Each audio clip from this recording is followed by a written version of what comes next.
Can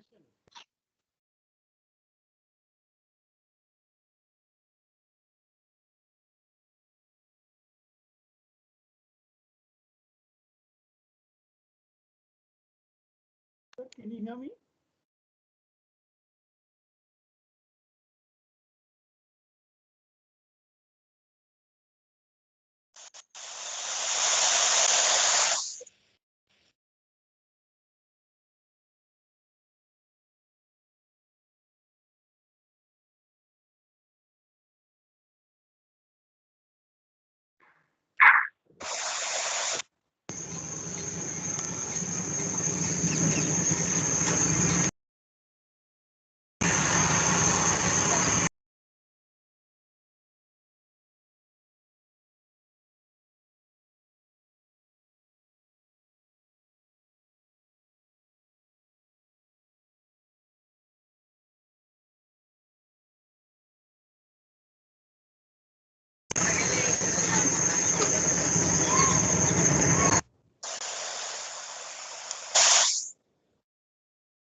Arvind, sir.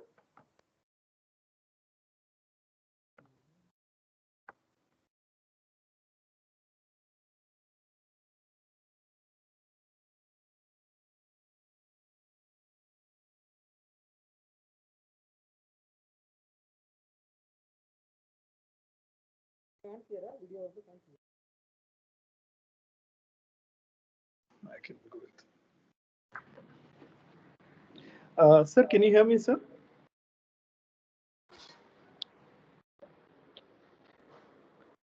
Yeah, we will start the session.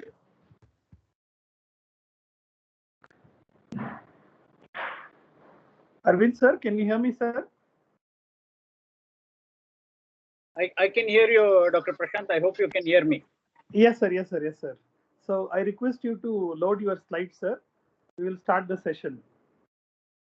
So good evening, everyone. On behalf of NNF Karnataka, we would like to welcome all of you as we have continued our journey of building the dreams, rebuilding the dreams, restructuring the thoughts, ideas for the better healthcare infrastructure and setup. So continuing that webinar series, we have today two most important topic about the value of bringing academics into the institution. So with our NNF accreditation and its significance, and Indian Academy of Pediatric and its fellowship and accreditation. So we have two senior most, well-reputed, most respected speakers, and they don't need any detailed introduction because they themselves are a walking university, a walking encyclopedia with their experience and with the amount of knowledge what they perceive and the humbleness what they have. They are the motivation for all of us, and there is so much to learn from them. So I'm talking about two wonderful speakers for today's session, Dr. Arvind Shenoy sir and Dr. Asha Benkappa madam. And today's session will be moderated by me. And today's session panelists will be Bidri sir, Guru Prasad sir, and Sidhu. So now I request Kishore sir. Kishore sir. Kishore sir, can you hear me, sir?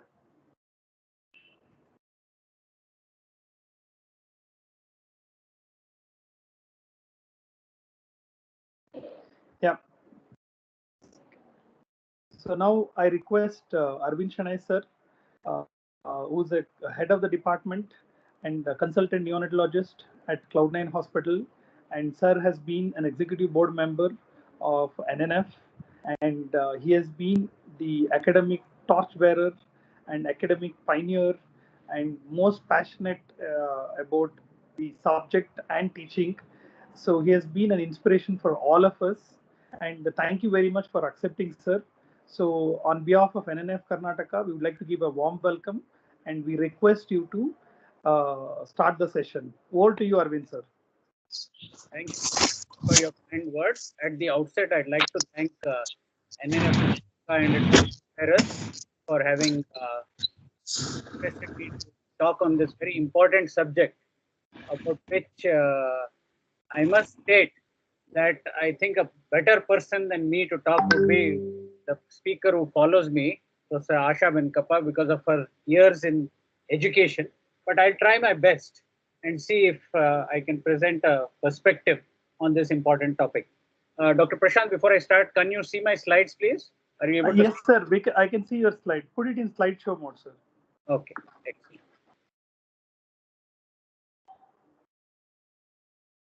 Thank you. Yes, sir. Yes, sir. Thank you. I also want at the outset to thank Professor Shantaram Baliga and Dr. Praveen Vankatgiri, who have helped me in providing some materials for this talk, and also many of the others studies I will be discussing. So let me start off by the learning objectives. Yes, sir, please. Arvind, sir. Yes. Sir, one with your permission, one little announcement we want to do, sir, before you start. Absolutely. NNF Karnataka team had done IAP Neocon 2019. So we had saved money, and today with the discussion, we will be donating that money to the Indira Gandhi Institute of Child Health for equipments. So we would like to announce this the noble cause which is done by IAP, our Karnataka team on behalf of IAP Neocon Conference 2019. Saved money has been decided to donate to Indira Gandhi Institute of Child Health for their net ambulance. So this was possible because of Kishore Kumar sir and Karthik Nagesh sir, who has led the conference with their ability, and we were able to complete on a fair and a honest and in a most professional manner. We have conducted the conference. We had submitted the auditing thing, and we got a clearance from them. So whatever remaining money, we will be utilizing it and giving it to Indira Gandhi Institute of Child Health. Thank you, sir. Over to you, sir. I think it's indeed a wonderful thing which you have done. Congratulations to everybody involved. With your permission, Prashant, I'll proceed. Yes, sir. Yes, sir. Thank you, sir. Thank you, sir. Yes, Sorry, Arvind, it's Kishore here. I just wanted to say it was a suggestion from all the members to donate into one of the health facilities. So we thought better to give it to no other institution than Indira Gandhi, which treats children, because it was related to pediatrics. And Indira Gandhi coincidentally got a NETS ambulance today with all the efforts of Naveen Benkappa, the medical superintendent of the hospital. So because of the NETS ambulance, we thought we will donate one portable ABG machine, which comes in 6 lakhs. Thank you very much, everyone, for their contributions, suggestions, and various ideas. Thank you. Back to you, Arvind. Thank you so much. I think that's indeed laudable. Getting back to the topic, I'd like to say that the learning objectives of this talk would be, we'll talk about a little bit of history of accreditation and the important concept of risk-dependent level of care. We'll talk about the components of accreditation. We'll talk about the significance of accreditation.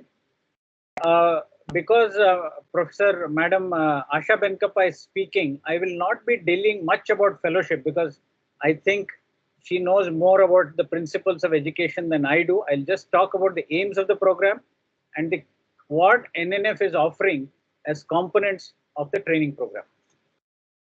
The history of this thing was started by the American Academy of Pediatrics in 1976, where they espoused the concept of risk-associated care.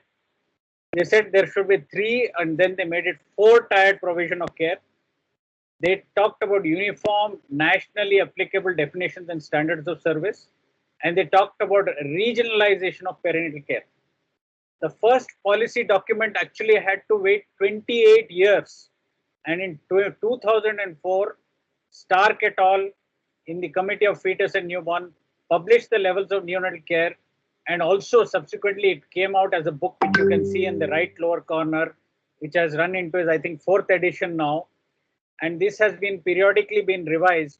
And the most recent revision has been in 2012. And I suppose another one must be on its way.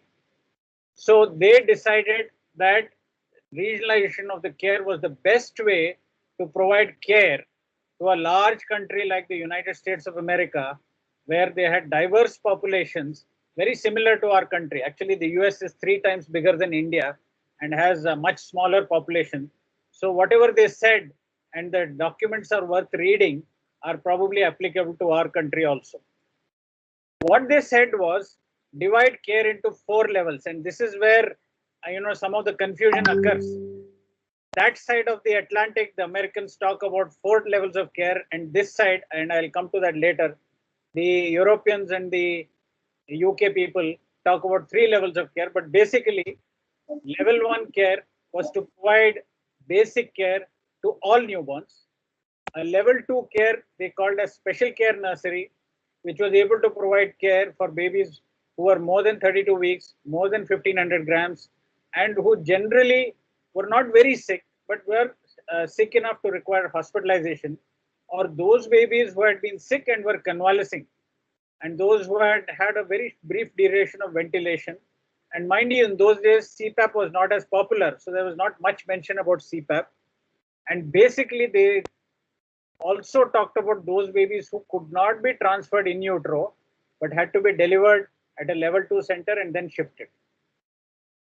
The level 3 in NICU was defined as those which we could provide for all the small babies and have medical specialists and subspecialists, provide for surgery for most of the common conditions except cardiac surgery, and provide advanced testing including MRI and CT.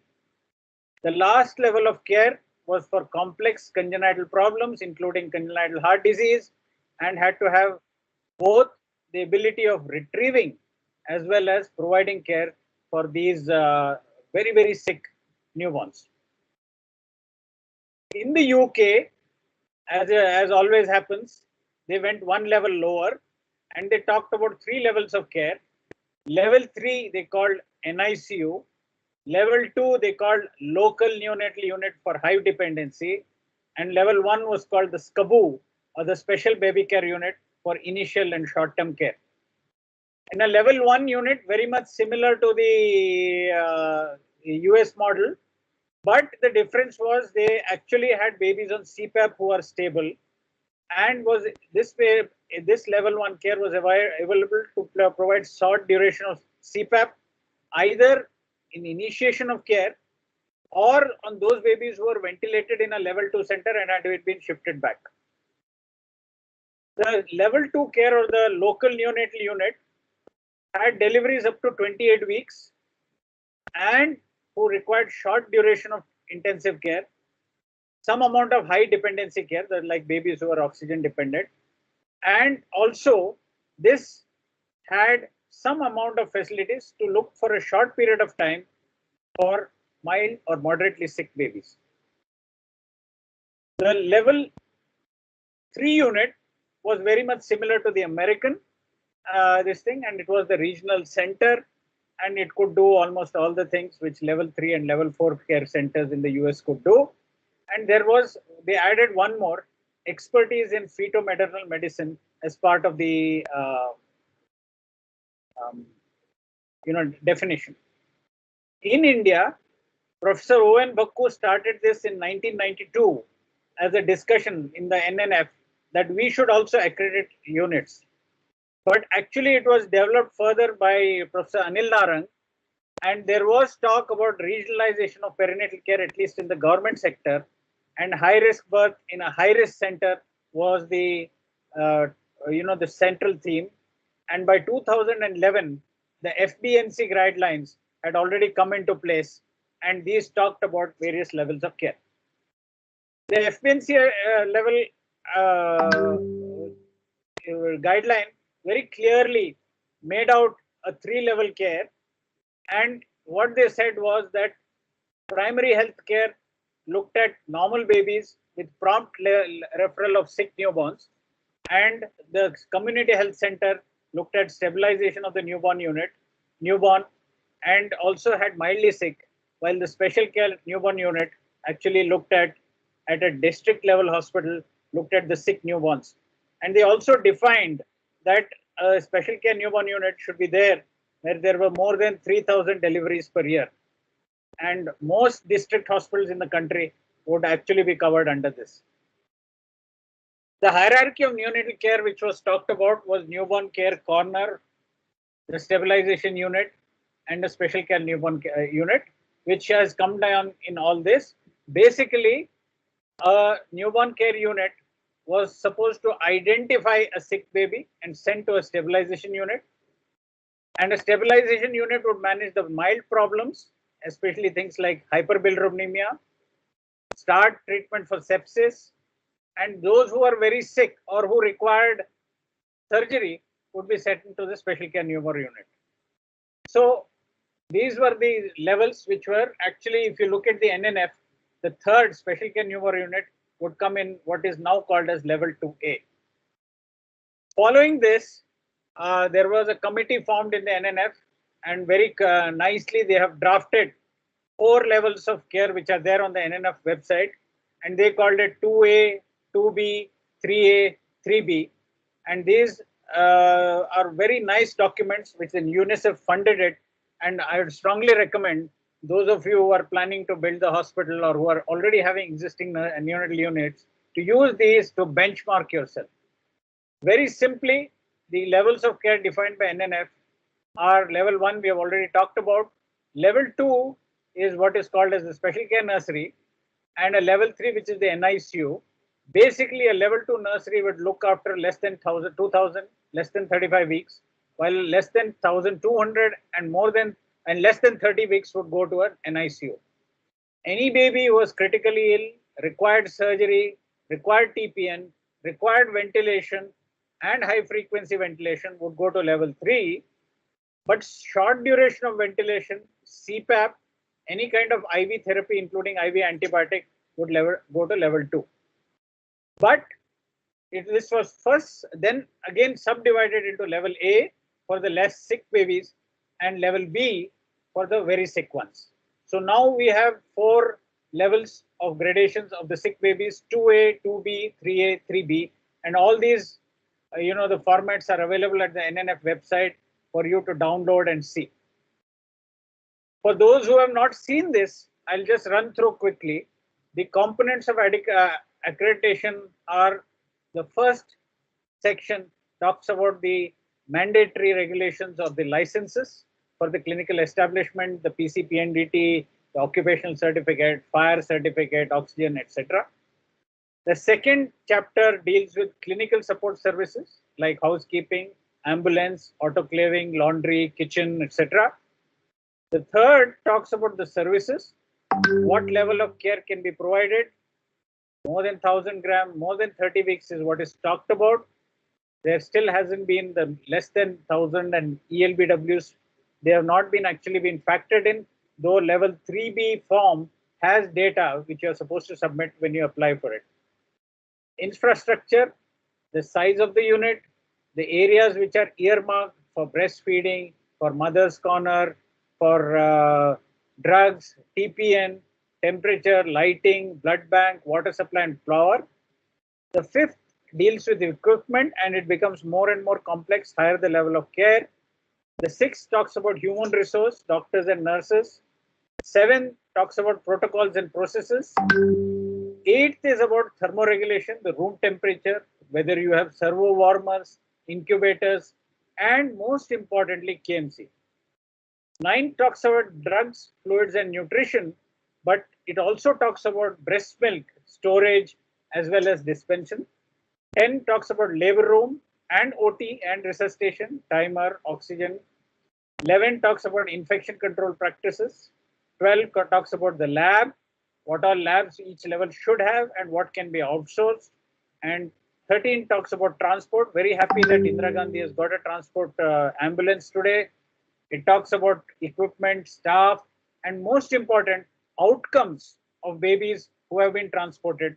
And this, I think, is a very good benchmark. 14 talks about case records.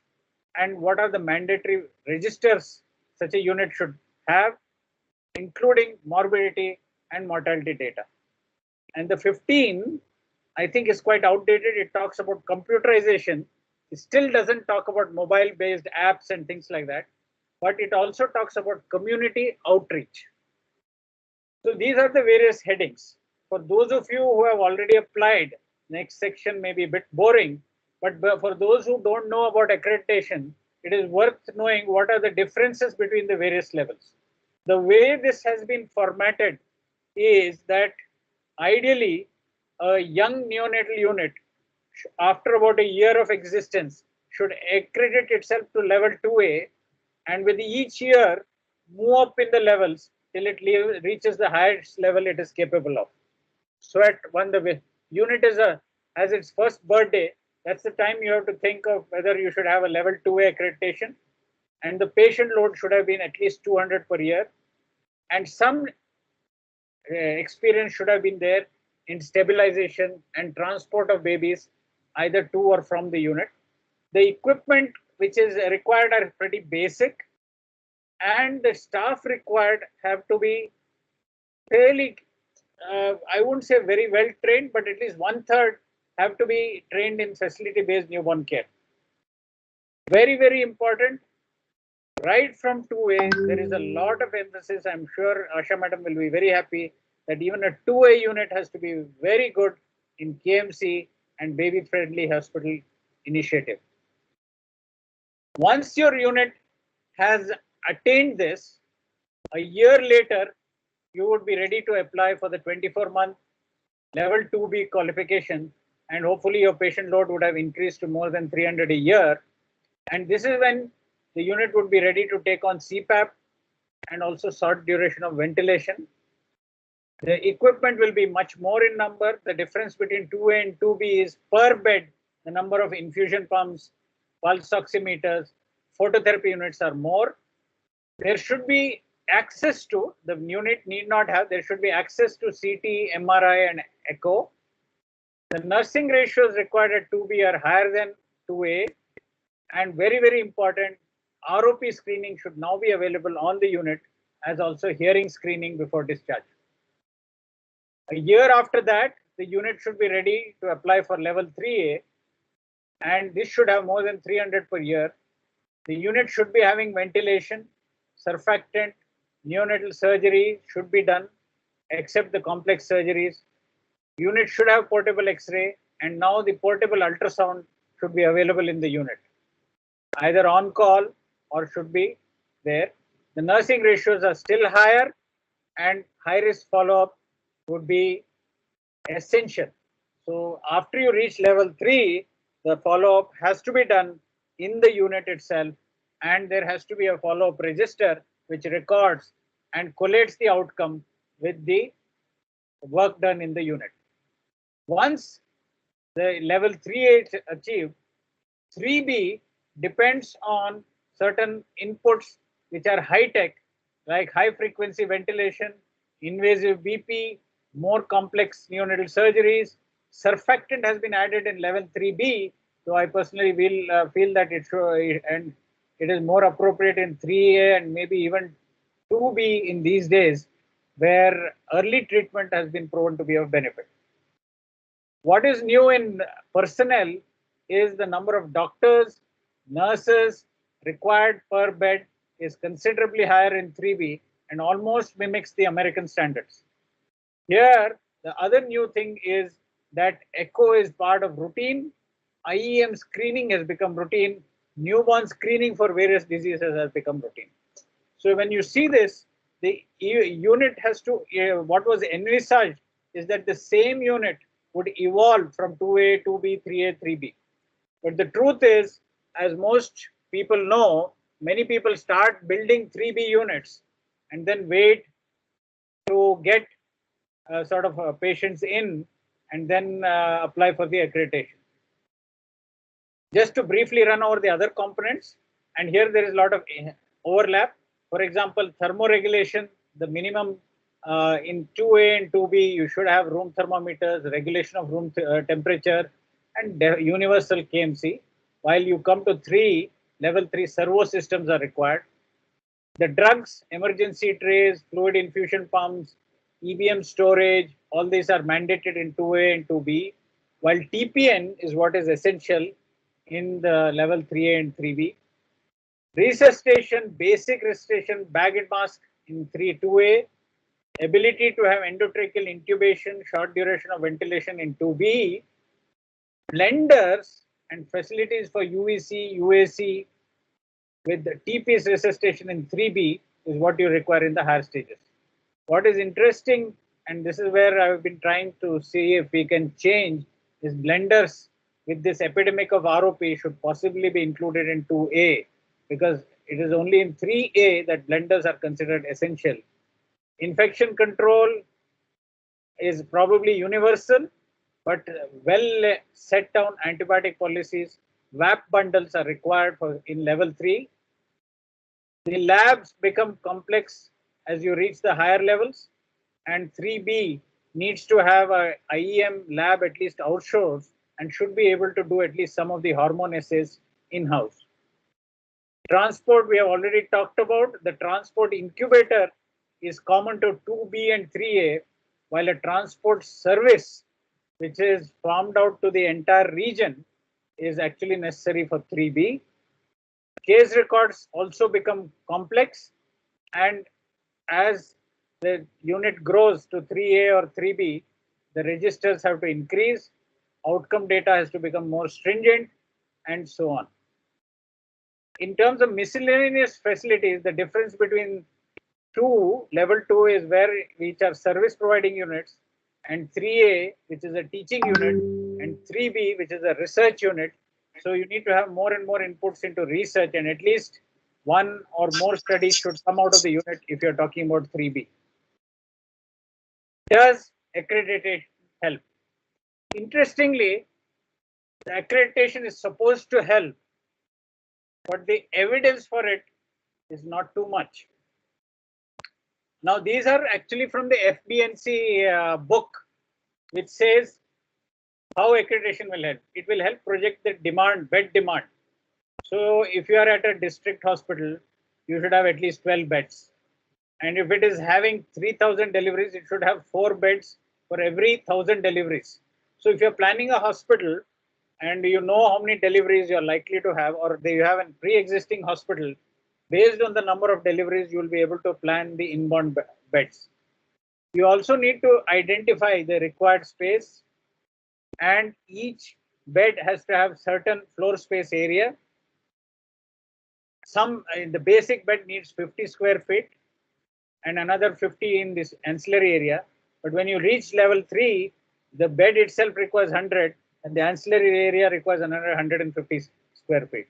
So the area required for the unit can be calculated based on the level of beds, level of intensity of care, as well as the number of beds. Additional bed space requirement, if you go by the accreditation you can calculate how much additional space, because I've been listening into the previous talks and there has been a lot of talk of how people can plan their units and so on, and I think the accreditation forms gives a very good idea based on what you want to build or what you already have, what kind of nursery you can go for. Accreditation also helps in design. It helps in things like power supply, what kind of surface, walls, water supply, lighting, temperature, etc. And I'm sure Dinkar will tell that all these things have already been discussed in detail. But accreditation actually gives a very scientific and well methodological way or a methodical way in which you can build the unit. The components of the, if you take download the forms, you will see it is divided into mandatory and essential. And this is a self-assessment tool. So even before you apply, you're supposed to go over it and only apply if your unit fulfills all the mandatory criteria and at least 75% of the essential criteria. If you go over the forms, I've already told you the difference between the various levels. What you will find is what is mandatory for 2 is also mandatory for level 3, but much more which were essential for 2 have now become mandatory for level 3. So the number of mandatory criteria increase as you travel, as you go from 2A to 2B to 3A to 3B. And in each of these forms, the beginning of the form asks for your performance data of the previous 2 or 3 years in the case of level 3 forms. And common diagnosis, clinical support services, regulatory requirements, everything has been covered as I've mentioned, and all mandatory, and 75% or many of the essential criteria are necessary before you go for accreditation. Does accreditation help? Is the question I raised earlier. The answer, simple answer would be yes. Equipments, lab availability, services to be had in-house, those to be outsourced. There's so much emphasis on resuscitation, breast milk, emphasis on teaching, research for the bigger units. And also, for those of you who have gone for NABH accreditation, I must share with you that in the hospitals I have worked in, if you meet the accreditation criteria, NABH inspectors will have virtually nothing to ask in your unit, because the accreditation criteria are much more stringent than the NABH criteria as far as NICUs are concerned. It also helps you to decide how many doctors you would require, how many nurses you would require, what kind of training programs are required, and so on. So I tried to look up, is there any hard-based evidence? Because this is a talk in NNF Karnataka. I'm sure the audience will ask, you are saying go for accreditation, is there evidence? Unfortunately, even from America, the evidence is very little that accreditation really helps patient outcomes.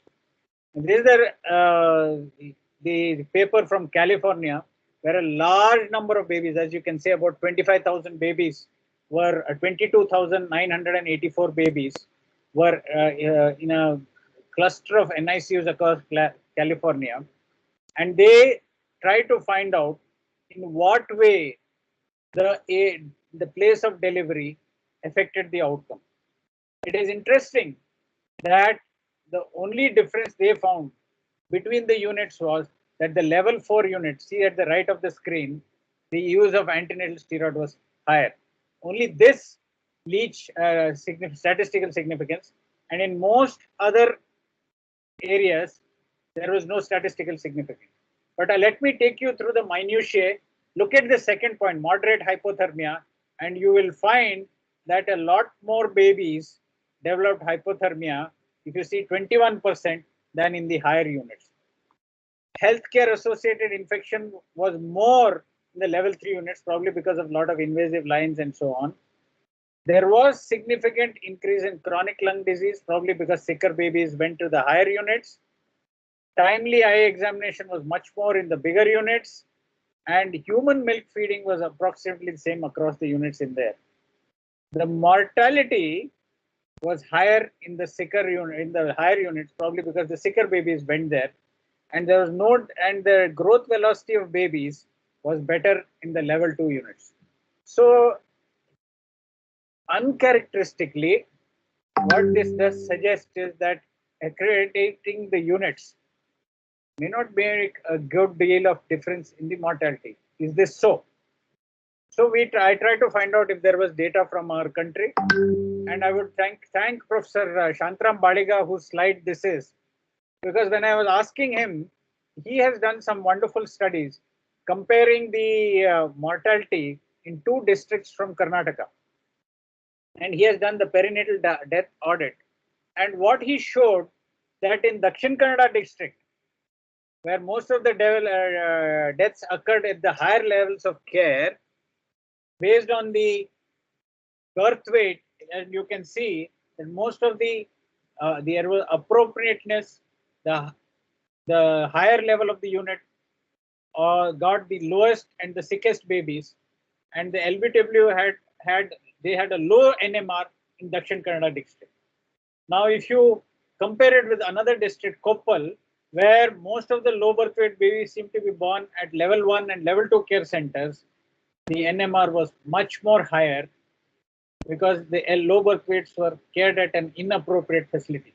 So at least in our government sector, it does seem that accreditation does seem to help if the babies are transferred into the higher level capacities, especially the sicker and the smaller ones.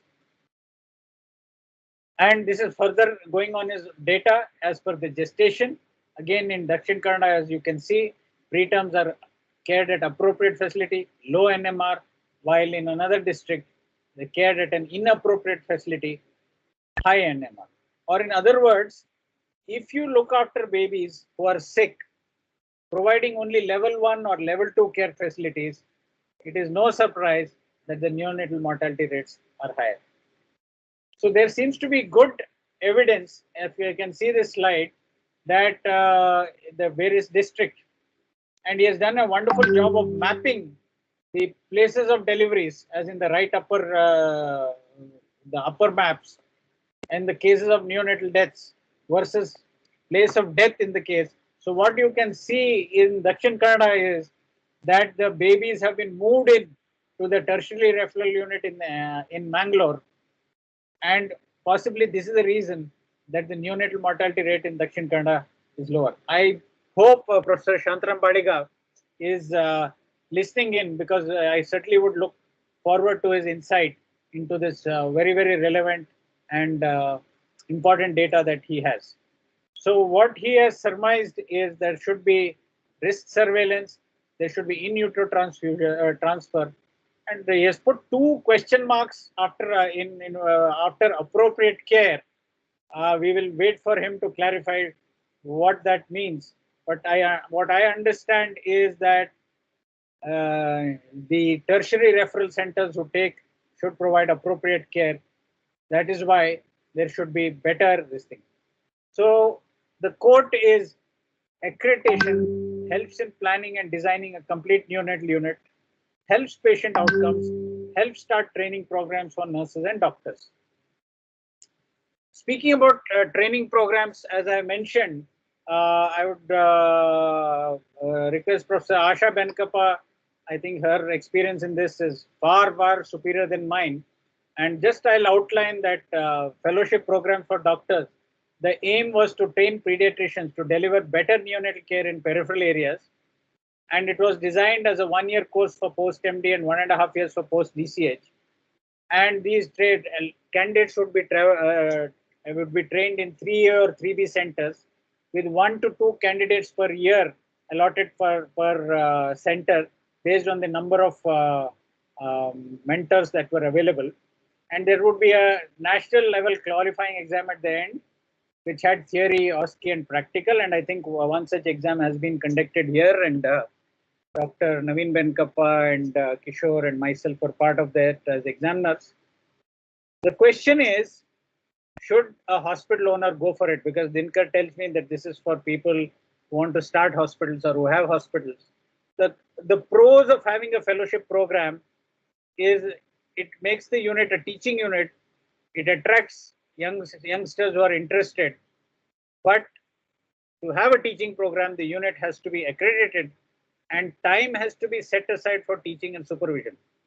One of the criticisms which have come against the fellowship course is that people take the course to have, working hands in the unit, don't spend enough time in teaching, and this shortcoming has to be overcome.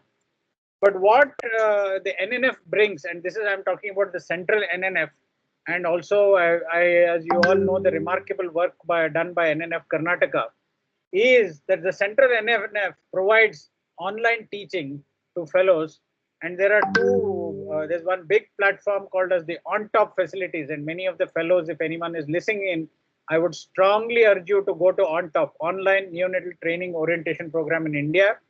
It's an online this thing.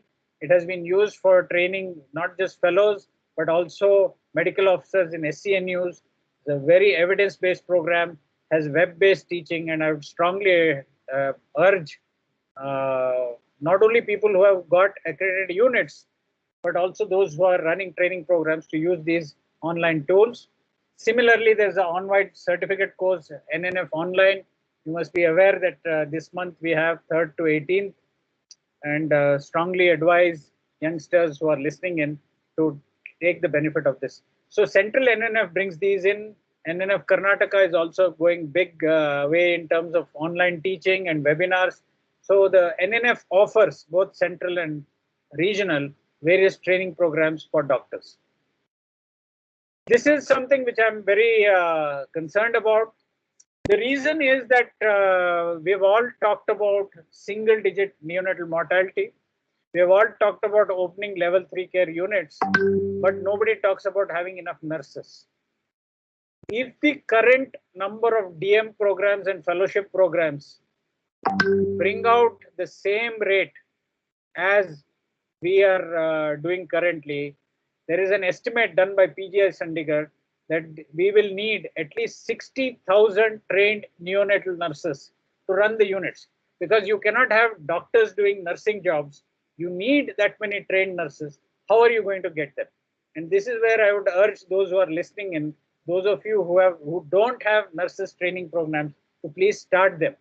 There is no point training doctors if you don't create enough trained nurses. For every trained doctors, at least you should have close to 20 trained neonatal nurses.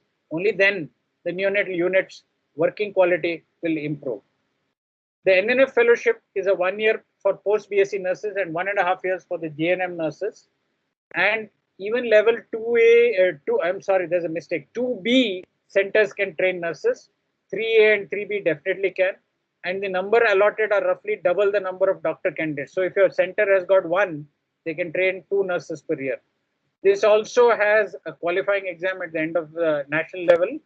They also have theory and practical. Should a hospital owner go for it? My answer is a big yes, because nurses will learn if they are enrolled in a program. It will standardize the practice. Interested nurses will perform better and helps prevent attrition of nursing. Because if you have an ongoing program, then you will keep on having a steady supply of trained nurses. Otherwise, what will happen is the minute you train a nurse, she will leave for your neighboring unit just because they have paid her more. Of course, only accredited units can train nurses currently. So this is a con. So get your unit accredited and at least start training nurses. Nurses also have e-learning portals in the NNF, and strongly advise nurses, if anyone is listening in, or if for the doctors whose nurses they want to train, there is an e-learning portal on the AIMS website called as Saral, which has been periodically training nurses, and there is various programs. Please log in. There is some fee to be paid. There is some amount of skill training also which is given, and I think this is a wonderful resource for those of you who are planning to train their nurses. So fellowships in the NICU helps keep academics alive. Training nurses is essential, and if you are interested in the quality of your care, definitely nurses training is something which is strongly required. Then coming to the second part of the talk, which I would like to this thing. What is the state of India's neonatal units in the mid-90s? And this was a paper published by Professor Meherban Singh and Professor Devrari and Dr. V.K. Paul. And they said that there were 37 centers, of which in this survey, which came in Indian pediatrics, 22 were government, and the bed nurse ratio was less than 1 in 4 centers, and in others it was even more. So what we are talking about is the ideal is less than 0.25 in a level 3B nursery. So what it brought out very clearly was there was inadequate nursing strength in most of the units in our country. And why this was so, there was frequent transferring of nurses, and there was only 1 consultant in most of these units, and there was no mention about how many duty doctors and registrars were there. This was in the 90s. Has the situation changed? So I tried to see if there is any evidence to show that the situation has changed or we can make a difference and so on. So this was a paper which came out in 2 years ago in BMJ Global Health, improving the quality of care during childbirth in primary health centers. A very well-designed cluster randomized trial from the state of Haryana.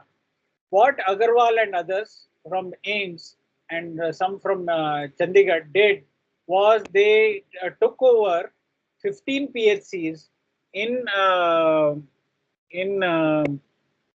Haryana and started internal quality management initiatives, and there was participation by the PHC medical officers and also by the nurses, and they had weekly meetings, they had quarterly meetings, they identified qualified gaps, they brought out strengths, improvements, and motivating the team. The reason I brought this out is, say you are you're running a hospital and you want to improve the quality of care. One of the things which you can do is accredit yourself.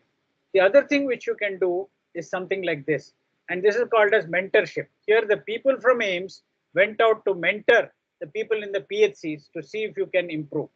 And this is what they found, that in certain areas, in a mentorship period of extending up to 6 months, certain areas improved, like hand hygiene practices improved. Use of partograph in obstetric examination improved. Then there was improvement in skin to skin contact. There was improvement in discharge practices, but there was worsening in the use of oxytocins in augmentation of labor. So mentorship seems to be a via media. If you can't accredit your unit and you're keen to improve your unit, then if you don't want, mentorship can be tried. So this I thank Dr. Praveen Venkatgiri, because when I saw this paper, I thought he has done, Dr. Praveen, when he was the previous NNF Karnataka secretary, brought up this issue of mentorship. So let's study what mentorship can do. It showed, as shown by this AIIMS study, improvement in the PHC when there was a strong leadership of the medical officer in charge. So if your hospital, you are determined to increase, you are determined to improve the neonatal mortality or outcomes, mentorship would help you. If the nurses are getting transferred out, then the quality of care declines. And if there is an adverse outcome, like in one PHC, there was deterioration following maternal death, definitely the quality comes down. So the learnings from this study, which came in the BMJ and which has implications on us, is that if you don't want to go for accreditation and you want mentorship, human resource management is very as important as cash flow management, and mentorship is one of the ways forward. Dinkar, I hope you are listening, because I'm sure you'll have a lot to say about mentorship versus cash flow. That comment is aimed at you. What are the mentorship? Now, to look about for mentorship, I was pleasantly surprised to see this paper from the St. John's group. I had actually invited Dr. Suman Rao to join this meeting, but I believe she's busy. I hope someone from her team is online, because we definitely have an example here where people from St. John's went out to a peripheral center and did interventions like workshops on NRP, KMC, infection control, did rounds, audits, and even a DM resident was posted along with feedback.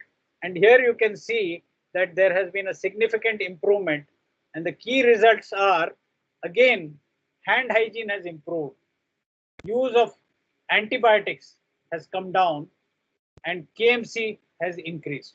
So there are certain things which mentorship helps, and this has been shown in government to government model, as in the AIIMS study, which was a very large study, and in a private to government model, as in this study from the St. John's group, from our own this thing. So the NICU survival rate increased in the post-intervention period.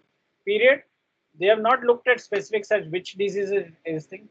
And the overall impact, as has been shown in that table, was in things like hand hygiene, antibiotic use, which I think is a good parameter. Of course, I'd be interested to know whether they have done a follow-up, say after 1 year, what has happened, and whether a mentorship has to be a continuous or an intermittent intervention when you're hoping to improve neonatal health. So mentorship, private to public participation, St. John study is this thing. Government to government, the AIM study is this thing. The questions still remain. How long does the impact last? And has anybody heard of private to private mentorship? Does it last? Can it be done? I'm not sure. These are questions I think we are open. I think we'll take up during the discussion. In conclusion, accreditation I think is essential. Training of nurses I think is essential. Training of doctors I would say is optional. If you are academically inclined, your unit is academically inclined, yes. Mentoring is something which is unexplored. Mentoring government to government, private to government, private to private, all these possibilities exist.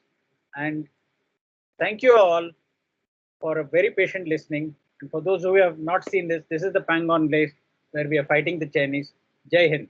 Thank you for a patient listening. Thank you, Arvind sir. I'm sure there is no confusion regarding this, that every institution should always, my voice is audible? Yeah, every institution should always aim at academic excellence, and academic should not be mixed with the finance. So even if there's a smaller setup, they should always aim for excellence with accreditation and education. Thank you, sir, for your wonderful lecture. So now we will take up questions after Asha ma'am's talk. So now I invite Asha ma'am, Asha Benkappa ma'am.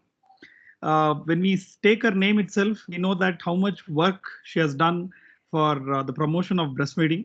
So we keep, when I was doing my DNB in St. Martha's Hospital, our Kishore Baindur sir and Usha ma'am would always tell, there is one lady who would get milk even from unmarried female, because that is the level of counseling and that is the level of work what Asha ma'am has done.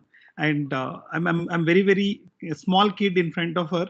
So, but I would like to mention her achievements, what she has done till date, and still she is going on with. She has got many awards from 1974 Ministry of Education and Social Welfare Award. She has got Raja Seva Sakta Award. She has got the recipient of Seed Grant Award. She has been a member of WABA, and she's been the first lady from India to be a member and listed in WABA. She has got Lactation Helpline Best NGO Award. She has got been felicitated by Lions Club. She has got Justice N. Santosh Hegde Award, Deccan Chronicles, Doordarshan Chandana Award. She has got felicitation from IAP BPS, Janashri TV Channel Award, Namma Bengaluru Award finalist. She has been, the list is endless, and she has also written books and which has feature film, and which has got the Filmfare Award. So she has been into a lot of things. She has been a recipient of Kadalashri Award, and she has written N number of articles. The list just goes on. So now I request Asha Benkappa ma'am. Ma'am? Asha ma'am?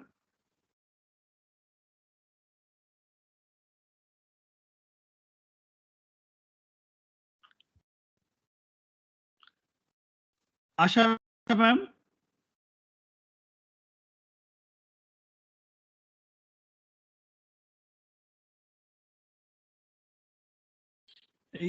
Is my voice audible, Singh? Yes, sir. Yes, sir. Yes, sir. I'm calling Asha ma'am. Yes, Yeah. Prakash, audible. Yeah, Asha. audible. Yes, sir. Yes, sir. Asha ma'am? Her ID is online, sir, actually, but Can you just call? We're unable to hear her.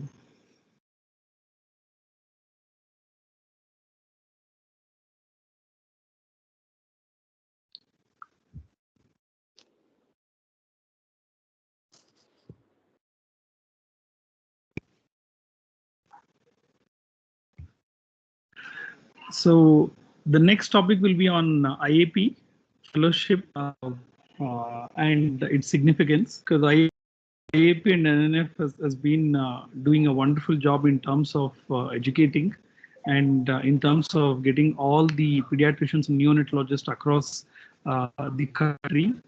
So on this occasion, today's webinar talk will be on the significance of IAP fellowship program and institution accreditation. Prashant, till Asha comes into line, we can ask questions for Arvind. Yeah. Arvind. Yes, sir. Yes. Okay. Okay. So I request our participants, if they have any question, they can kindly unmute and ask our speaker, Arvind sir. Yeah. Prashant, You can unmute yourself. Prashant, Yes, sir. Yes, sir. Prashant, can we ask Dr. Shantaram Baliga to comment on that Koppal study if he is online, or any of the St. John's team to talk about their study in Kolar and what it showed? Definitely, sir. Definitely, sir. Please, sir. Please go ahead, sir.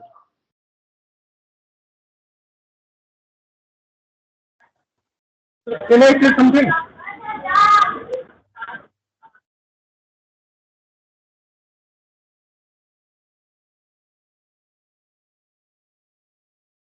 Dr. Baliga, are you online? Can you please, or Prashant, or Hello.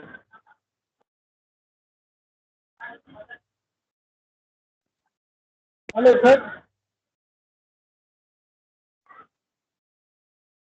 Hello.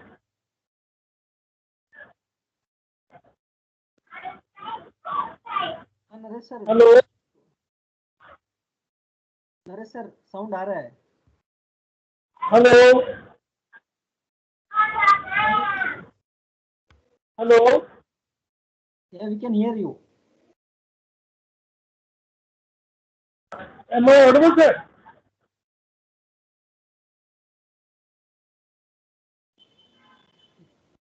Hello, am I audible?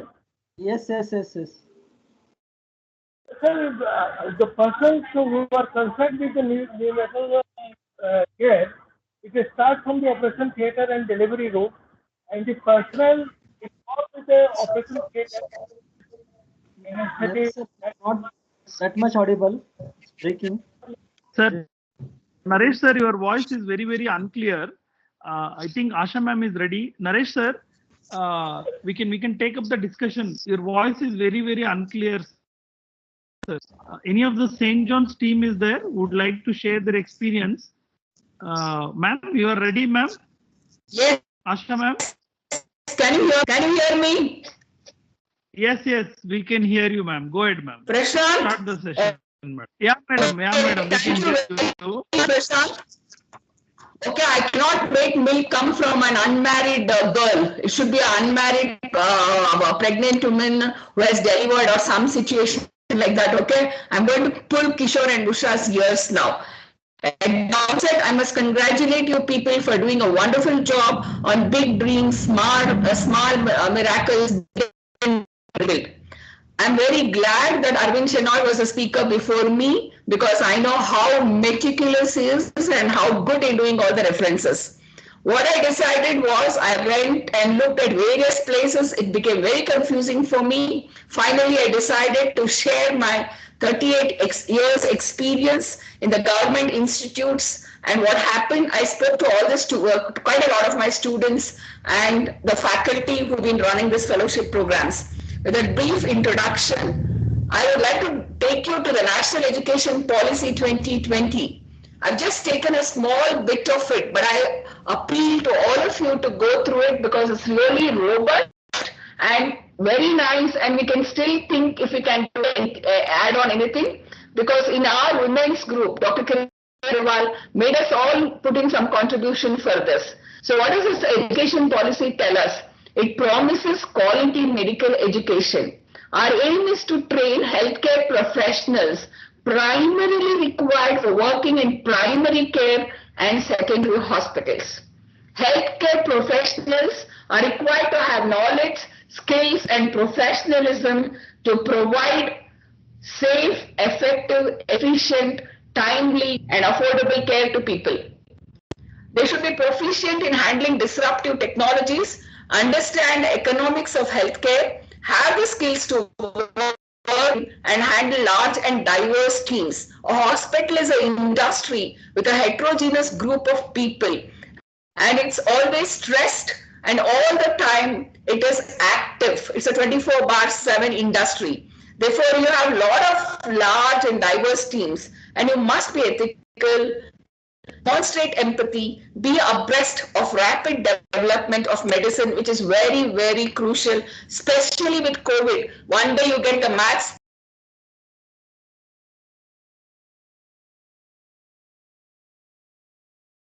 Ma'am, kindly unmute, ma'am. Ma'am, kindly unmute. Ma'am. Asha, ma'am, kindly unmute yourself, ma'am.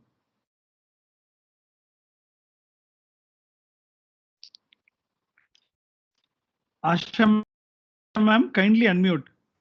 Yes, unmuted. Okay, madam, we can hear you. Go ahead, madam. Okay. So the total number of medical colleges in Karnataka are 56. 56 into number of undergraduates, if you calculate, simple calculation, if I take 100 students, the Bangalore Medical College has 250 undergraduates. Annually, we'll be getting, say, around 1,000 students from out of these medical colleges. We have 40 private medical colleges, and government medical colleges are 16. And undergraduate only 30. Undergraduate and postgraduate are postgraduate only is Sanjay Gandhi, Aero Sciences and Command Hospital. Postgraduate and super specialty, we have 3 in Kidwar, Rajiv Gandhi Institute of Chest Diseases and Indira Gandhi Institute of Child Health. Just super specialty courses, Urology Unit and Jaidava Institute of Cardiology. We have more than 10 deemed universities.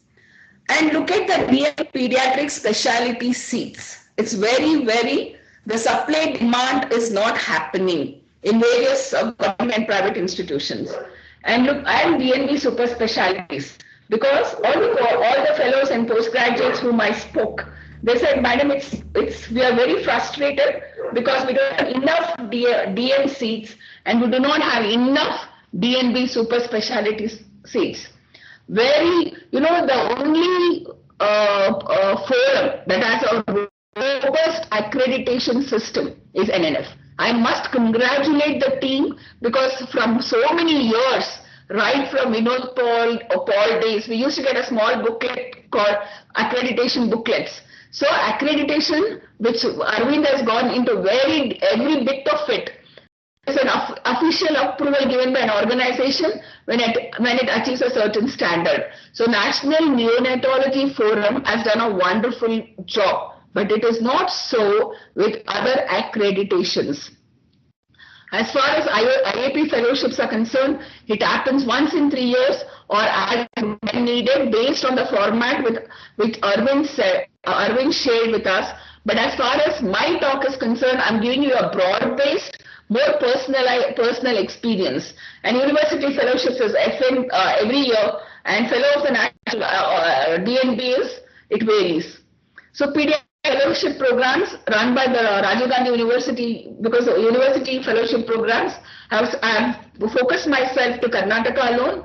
There are pediatric fellowships are 16 in number, and 14 of the fellowship programs happen in Indira Gandhi Institute of Child Health. And again, in the pediatric fellowship program accreditation, Rajiv Gandhi University of Health Sciences comes once in 6 months, and the local inspection committee in those ready formats come and do the accreditation process. We submit the forms, then we submit the fees and wait for approval. And after the approval, we start advertising for the fellowship programs. And as far as IAP fellowship is concerned, out of 25, we have 25 subspecialty chapters are there, and 20 fellowship programs are there. I spoke to Dr. P.V. Gupta regarding this. He said, Asha, it's all hodgepodge. And one of the agenda I have taken for my presidency is bringing them all under an umbrella. I'll discuss about that. And He said, I really don't know how and what is happening and how many candidates are taken per IAP fellowship chapter, etc. FNB fellowship is once a year, and this is very much sought after. It has theses, and some of the fellowships they run as hemato-oncology, gastroenterology, nephrology, intensive care, and the units that are accredited for FNB fellowship are of real high quality and standard. And duration of the fellowship courses, either university or IAP or FNB varies, 12, 18 and 24 months. 24 months is for pediatric hemato-oncology fellowship and 12 months is for the rest of the fellowship. And this time, Rajiv Gandhi University of Health Sciences fellowship programs in neurology, endocrinology and pediatric intensive care, neonatology has been enhanced to 18 months from previous 12 months. When I spoke to the students, they were very unhappy. They said the stipend in some centers they don't get at all, and Indira Gandhi from 45,000 it's raised to 60,000. The selection is terribly biased. Best centers are those which have written and majority have interview, and many have said I performed very well and last minute a politician's candidate was there, so my name was dropped out from the list in the pediatric neurology fellowship, ma'am. So the number of seats are 1, 2, 3 or 4, depends on where these fellowship programs are run. And faculty, they felt were good in some of the institutions, but very pathetic, unmotivated faculty who were not at all good, and they were feeling very bad that they have to spend another 12 months of drudgery. Syllabus, very robust. When you look at, I went and looked at the pediatric hemato-oncology fellowships, neurology fellowships, the syllabus is very robust, which are the books to refer, how many journal clubs they should have, seminars, etc. But it's all there in paper. In reality, no such thing is happening. So why do we have this fellowship program? The demand-supply gap. Because many of the students told me, ma'am, in MBBS, it's so many subjects. Now we know that MBBS is going to record as Indian medical graduate. We really can't learn much. Once they finish MBBS, they do their MD. And the MD, they say, is so pathetic that we have not learned anything at all. So we need to do a fellowship program where we somehow skill gets enhanced and we are competent and we are bold to face the community. And there are not many DM seats. Training and skill enhancement, not enough in MD. 3 or 2 years is too short, they feel. 2 years is research with duties and thesis work. MD sort of, some of them said, MD sort of helps them to choose their specialty, and not everyone can do DM. Fellowship programs is a consolation prize, which is between MD and DM. Duration, they felt that the fellowship duration was shorter, but now they're a little disappointed because it's also getting longer. They might have done the DM courses if only they sat and studied and got the seats. I feel many of these youngsters are spending their youth behind books and they've lost out on many things. 5.5 years of your Indian medical graduate, then you have 3 years of your MD, then you have a fellowship program, then you want to DM. I've written this article in Deccan Herald about how nearly 13 years of their life is spent on studying, and they landed with chronic fatigue syndrome finally when they really want to enjoy, that they don't even want to enjoy life. Some felt fellowships are fun because they don't have to worry about theses at all. There has been a constant harassment by guides whenever they are doing the thesis work. They said we can focus more on specialty and skill enhancement. Then useful for private practice with specialty label. If I have a neighbor who's just done MD pediatrics, and if I have my practice with MD pediatrics and fellowship in neurology, I tend to do better, I'm more focused. But I argued with this candidate by saying, if I'm MD pediatrics, I have more general practice, I get more patients. Then the fees, then the consultation fees issues, etc. And they are very confident to start an independent single specialty hospital. Does not help old academic positions, though post-fellowship faculty practitioner call themselves as professors of pulmonology or pulmonologist. I happened to visit some websites to learn much about this fellowship. And I was surprised that a person who has done MD pediatrics and who has done fellowship in pulmonology, just 6 months fellowship under IAP banner years ago, calls himself as professor of pulmonology. I think we should be very careful about such things on a public side. And as far as publications and research are concerned, it is very difficult in IAP fellowship programs, okay in Rajiv Gandhi University of Health Sciences, government and private medical colleges, but extremely difficult in corporate and small hospitals. However, IAP fellowship chapters, they do a chapter publication which will not be considered as a publication. I don't know what happened.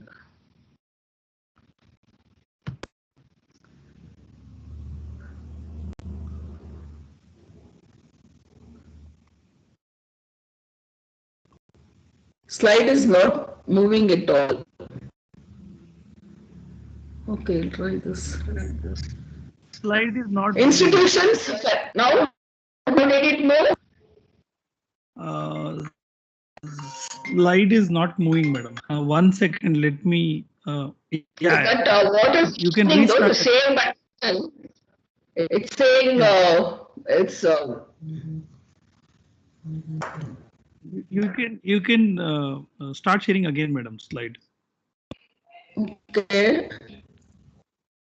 Now can you see?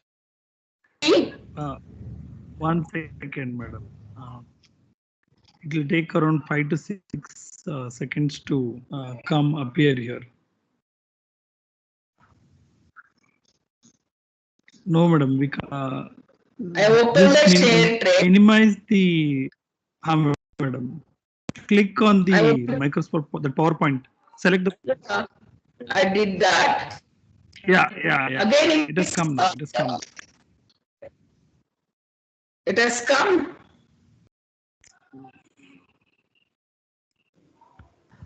Okay. Fellowships run in medical colleges, like government, private. In government medical colleges, they felt that there was always Prashant is the saying your network is poor call quality, it seems. Prashant?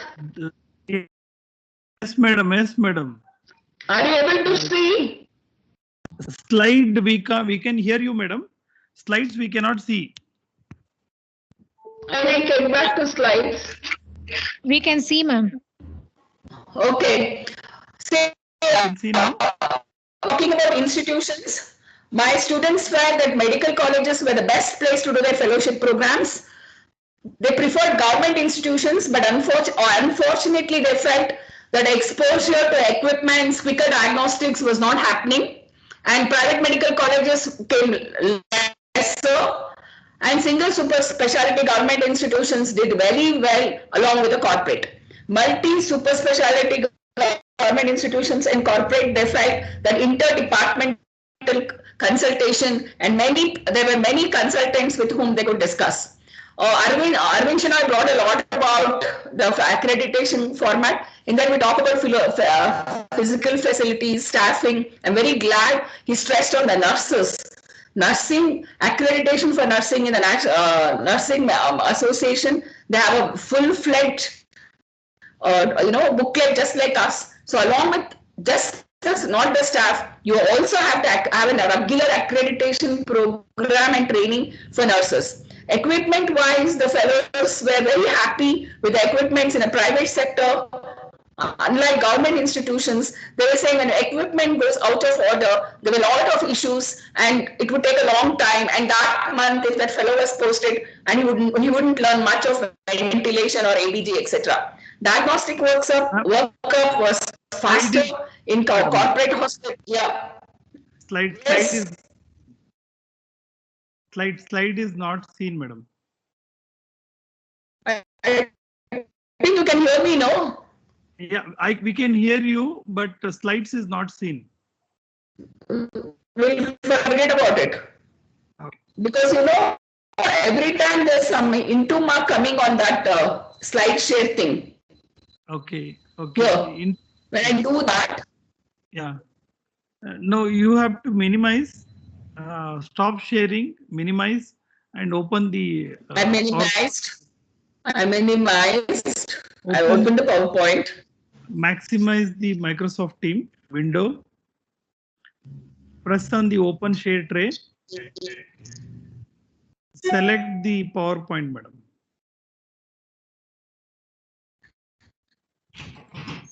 Now, 1 second, madam.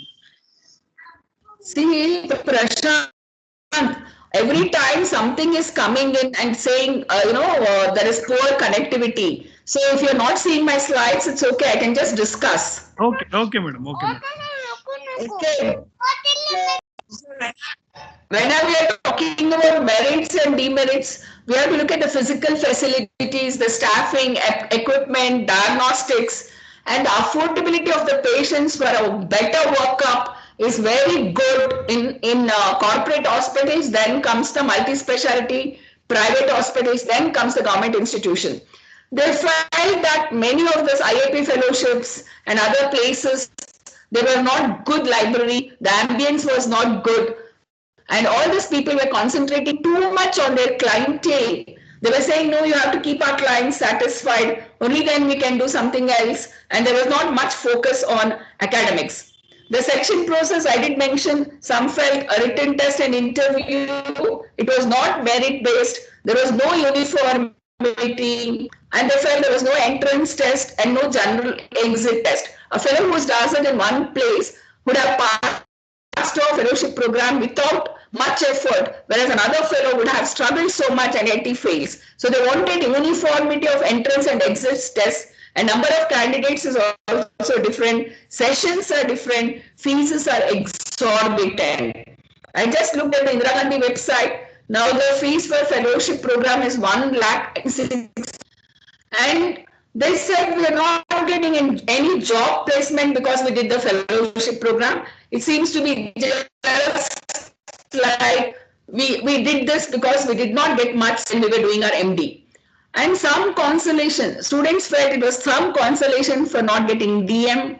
Their stipends were not paid or poorly paid. They felt it was pure cheap labor to run their establishments and organizations. Spoke to a couple of faculty, and the faculty said we are having more hands and hence quality care. But it is challenging to teach these fellows as their post MD. There is no MCI or KMC recognition nor recognized in the international boards or any of the boards in the country.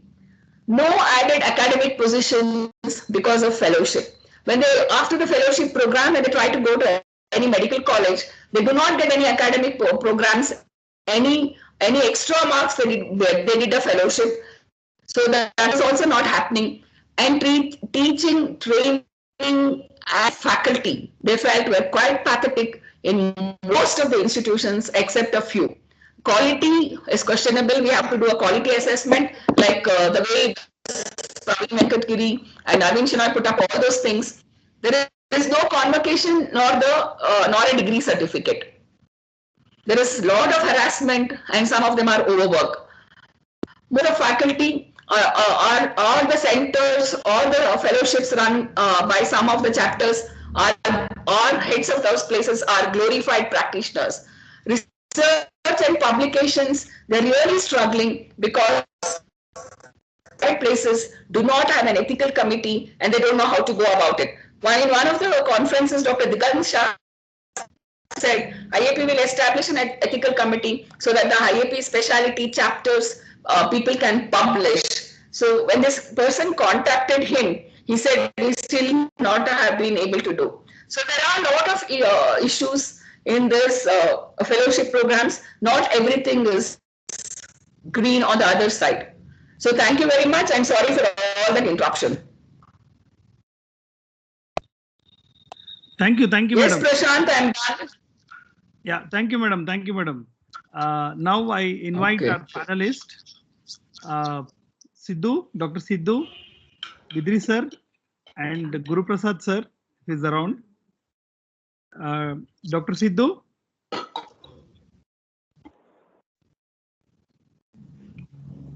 And I can see Prashant from St. John's also. So you can just kindly Sidhu, Dr. Sidhu.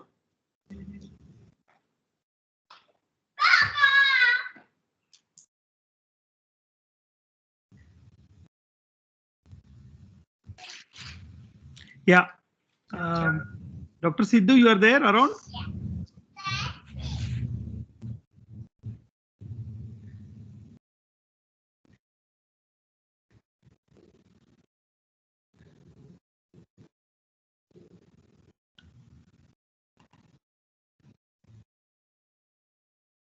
Yeah. Yes, sir. Arvind, sir. So now we'll open the session for the discussion. So Naresh, sir, you are asking something we could not hear properly. You can kindly unmute and ask the question with our speakers.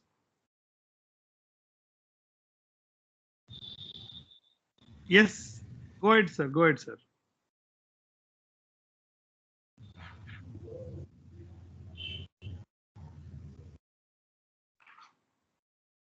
Kindly unmute, sir. Naresh, sir, kindly unmute yourself. Am I audible, sir? Yes, yes, yes, yes. Is there any courses available in the neonatology for the MBBS level? Can you speak little louder, sir? Is there any portal available for MBBS accreditation? Yes. Is there any certificate courses are available for the MBBS? MBBS courses? Okay, okay. You're asking, sir, Arvind, sir, and Asha, ma'am. Naresh, sir is asking, post MBBS, is there any certification course available for neonatal training? Yes, sir. That is my question. No. Post MBBS, no. Post DC, post MD. You can join the primary post MBBS.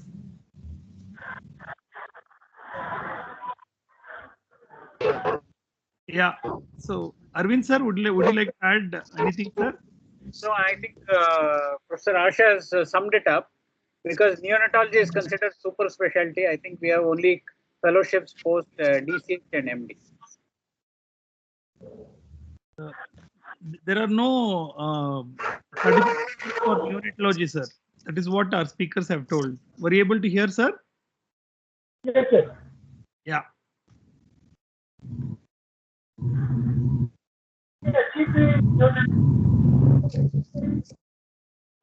Good training to the office staff and labor room staff for the neonatal patient, as well as the anesthetic.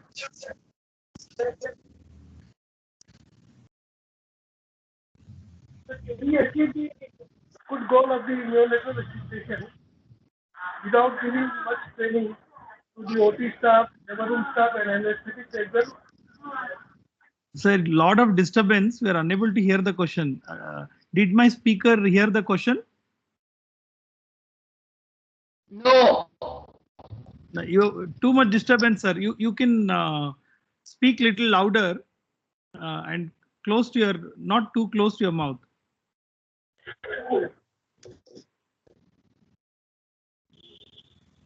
At this juncture, do we need to train the OT staff, labor room staff, and anesthetic as well for the neonatal resuscitation in the requirement of the current era? Are you asking about resuscitation training program for the nurses and OT staff? OT staff, labor room staff, and anesthetics as well. Okay, you're asking now in the COVID situation, you're asking about the NRP training? Yes, sir. Okay. Yes. Arvind, sir, would you like to answer this? He's asking about the training for nurses and the other staff, labor room staff and OT staff, NSU staff during this COVID time. Are there any NRP training available? The online training site, which I showed you from AIMS, Saral, provides some amount of training, which is aimed towards KMC, NRP, etc. but actual certification is not available because in NRP, as you know, you have to perform and show. So training is available, certification is not. Thank you. Thank you, Naresh sir. Now I invite Dr. Prashant from St. John's. As Arvind sir had asked for, requested for to share your experience regarding this, the study which was conducted by St. John's. Dr. Prashant, are you there? Yes, sir. Yes, sir. Yeah. Good evening, Yeah. sir. Please Good go evening, ahead. sir. Please go ahead. Kindly share your experience from St. John's. Sure, sir. Thank you, Arvind Shenoy sir and Asha ma'am for those wonderful lectures. So it was really insight. I mean, I thought it actually covered a whole base of kind of gaps what we always would look at, sir. So just to share our experience, sir. Can I share some 2 or 3 slides, sir? Is that okay with you? Otherwise, Please I can go just ahead. stop. Please go ahead. Please go ahead. Sure.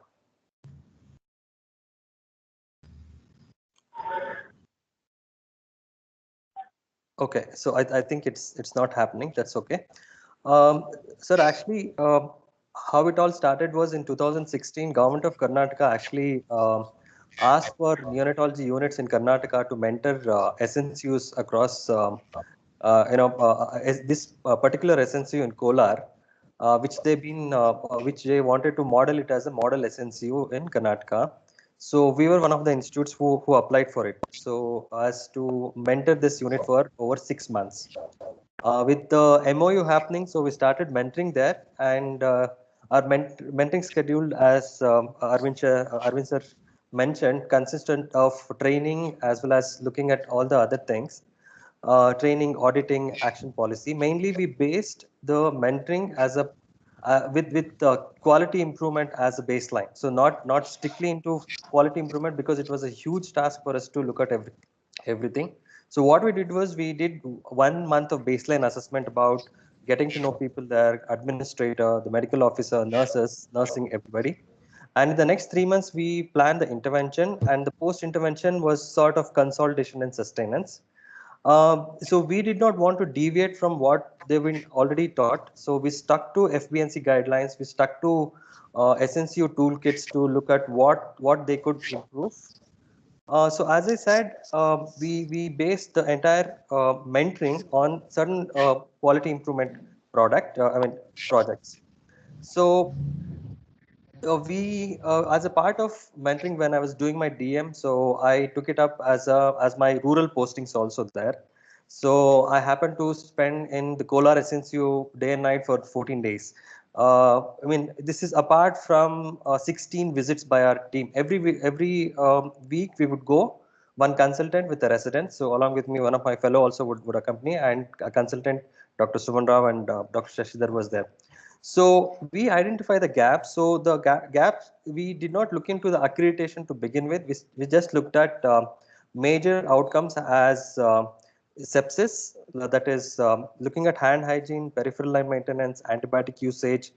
We also looked at prematurity, so improving the care of premature babies.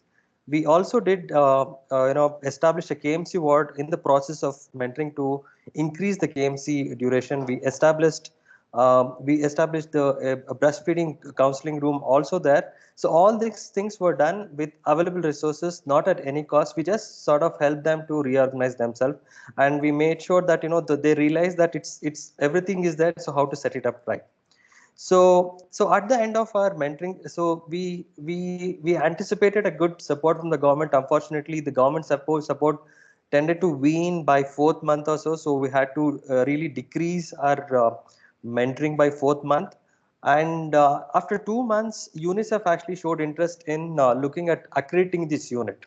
So then we started off another process of looking at if this unit could really get an accreditation, because if it were to be accredited, this would have been the first unit in district hospital get accredited. So it was a huge task, we thought. So we channelized. So we took into the administrators, the district surgeon into confidence. And what we realized was, so this was something which actually pushed them to kind of cooperate us more and more. So what we did was, as Sir said, the NNF accreditation guidelines gives a wonderful template which doesn't leave even a bit. So we just looked at it and charted what were the things which we already had achieved, what has to be achieved, and for the next 1 month we let the local team work on it. And it was heartening to see that the local team took up this challenge, and the sense of kind of accreditation and getting recognized was something which was very pushing for them, and actually did it. So we also accompanied for the accreditation, and for a surprise we actually got the accreditation done also. So when we looked at the hardcore outcomes, as sir mentioned, so process outcomes were good, and we are able to increase. We also could showed that the SNCU survival also had increased marginally, which was statistical significance. Although I must say that it was just a matter of 4 months. The thing is, even with us, so what we are able to, what we could show was just a short period of mentoring. Probably from an institution or a neonatology unit could improve the practices, improve the outcomes, also get NNF accreditation there. And just to tell you the after effects of the NNF accreditation, sir. So you are asking about what has happened next. So it is due for a reaccreditation again, one. But the heartening thing is they have taken it forward now that SNCU Kolar has got DNB pediatrics there with the medical officer, Dr. Balsundar, whom we have worked with. So he has been able to get 2 DNB seats in pediatrics, and from there on, once they got accreditation, they got local recognition. The nurses got local recognition. They were there on newspapers, they were on local TV, and everybody started looking at SNCU, and their obstetric care also had to match. They also have got DNB OBG right now, and I believe we still are in touch with the unit, so we keep discussing cases and kind of give inputs to them. And Dr. Praveen Venkatgiri sir's team is constantly in touch with this unit as a part of the mentoring which they started last year, and I'm sure that Praveen sir would be able to give more inputs into the current situation there, sir. Thank you, sir. Thank you for bringing our work notice. Thank you. Kishore sir, would you like to add anything, sir? No, Prashant. I think Arvind and Asha have covered so nicely, extensively, and definitely methodically. I think the most important is the nursing accreditation, which Arvind touched upon. The only point I would like to say is, the senior most members of NNF have written a book on NNF neonatology for nurses, including the history of NNF of the Karnataka and India and all that, by none other than our Swarnareka Bhatt. So it is a book which has been underutilized, and I think all the nurses should be given, and it is very well written, and the nursing education will make a huge difference to the outcome of the newborn babies. And I think without the nurses, we can't do anything. A lot of the times we interview people for fellowships and we forget that these guys, when they go back, they need to realize that the nurses training is equally important for them to establish a good unit. Without a nurse, you can't do a job. However good, well qualified you may be as a neonatologist, a nurse is a must. Yeah. Thank you, sir. Thank you, sir. Now I invite our panelist, Dr. Sidhu. Dr. Sidhu Charki.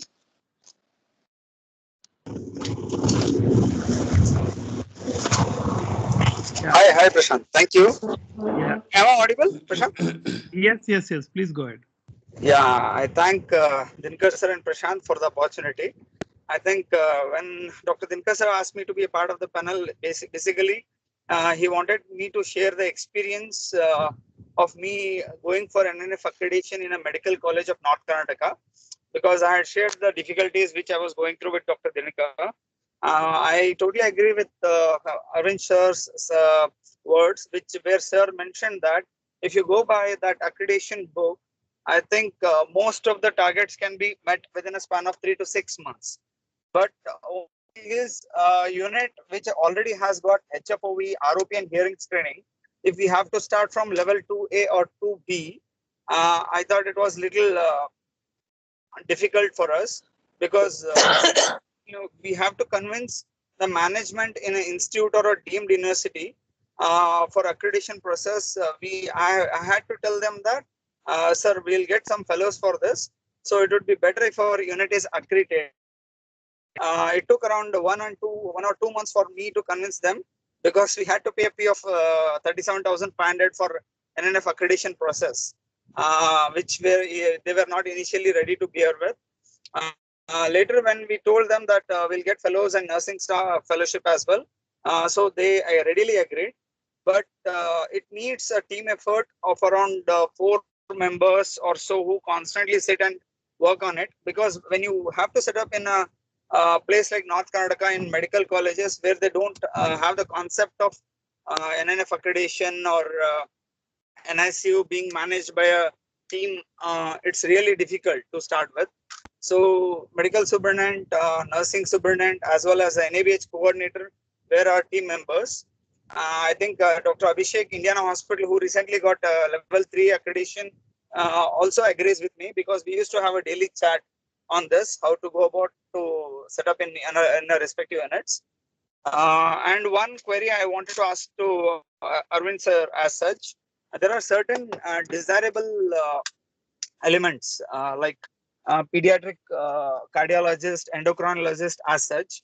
In places like Bijapur, where we find it difficulty to get neonatologists, DM or DNB or fellows, will it be feasible or slight modification can be made, sir, in terms so that the accreditation process becomes easy in tier 3 places like Vijaypura, Gulbarga, Raichur and so, sir?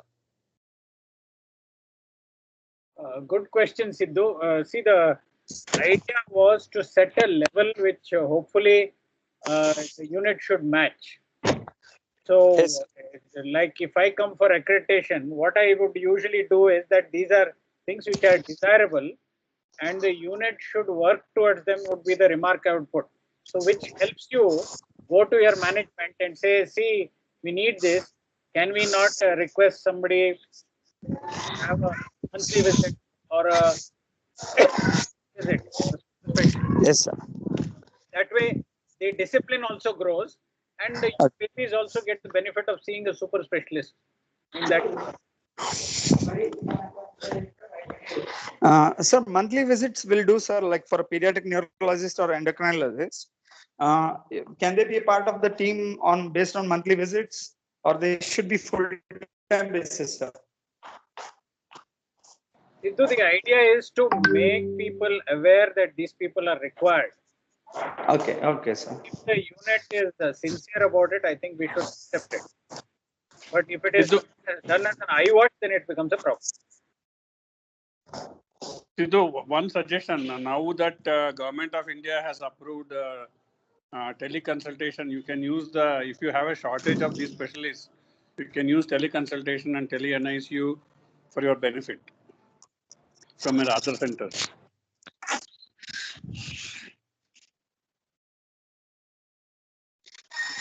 I know, because when we started the accreditation process, we were told that they have to be in-house full-time people because they were one of the desirable criteria for level 2B as well and level 3A. That is the doubt I had, sir.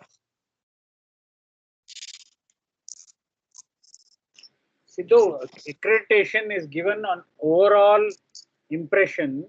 Very rarely a single point or two is held against the unit.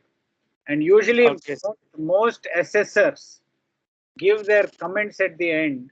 And I know people like me and Umesh Vaidya and others who come, we like to encourage the unit to grow. And then we give comments which will help you to grow. The idea of accreditation is not like that you're trying to pass an exam. It is to set a goal for you and your unit to grow into a regional center. So that's the idea behind it. Sure, sir. Sure, sir. Thanks a lot, sir. Over to you, Prashant. Yeah, thank you, Sidhu. Sir, there is one more question which has come, that after accreditation, will the NNF and IAP help us in getting the fellows? Because it is locally chosen, and most of the places, the NSU fellowship fellows don't join. So what should be done, and is there any role after accreditation from central NNF and central IAP after the accreditation for fellowship, will they help us in getting or in promoting the fellowship program? Is there anything which is available now, or what should be done for that? Basically, they're asking how NNF and IAP will support in getting the fellows after accreditation. Prashant, excellent question. As I was telling, the aim of accreditation is not to get you working hands or fellows. The aim is to raise the level of the unit to such a place that people should be standing in queue to get your fellowship. So currently there is no centralized exam to Professor Asha had mentioned that probably there should be a centralized input and exit exam. Exit exams are already in place. There have been various arguments against centralized input, because just say you have a candidate from North India, and instead of giving him a position in Delhi, you send him to Bangalore. He or she may not come because this is not a formal degree. So there have been a lot of pros and cons discussed. Currently, there is no centralized input. But the website lists all the fellowship center. So if there are some questions, okay, you can have people applying to your. Currently, the short answer is there is no centralized mechanism for input, nor is there any screening test as of now being proposed. Though what Professor Asha said is very valid. See, Prashant, can I? Yes, yes, madam. I was coming to you. Yes, madam. See, number one, the thing is, accreditation is just to make yourself quality oriented, meticulous. I mean, the way Arvind showed us level 1, 2, A, B, etc. is different. Okay, you accredit yourself so that you are recognized, you bring down your mortalities, and then you apply for the fellowship program.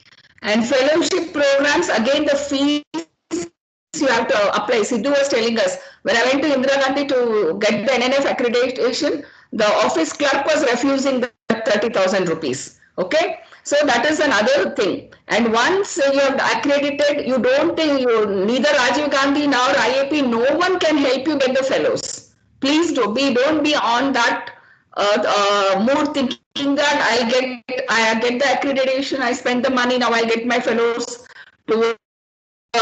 It is not possible. And somebody here has asked a question like, how many years can I become? 8 years after your fellowship, you can become a faculty for the fellowship program on that specialty. Thank you. Yeah. Yes, I think I saw Dr. Monica. Hello, Dr. Prashant. My question is for Arvind Shenoy, sir. So how many years after establishing a hospital unit with NICU can we go for these IAP fellowships, and how many bedded NICU minimum number of beds that we require, to apply for these accreditations and the fellowships, IAP fellowships?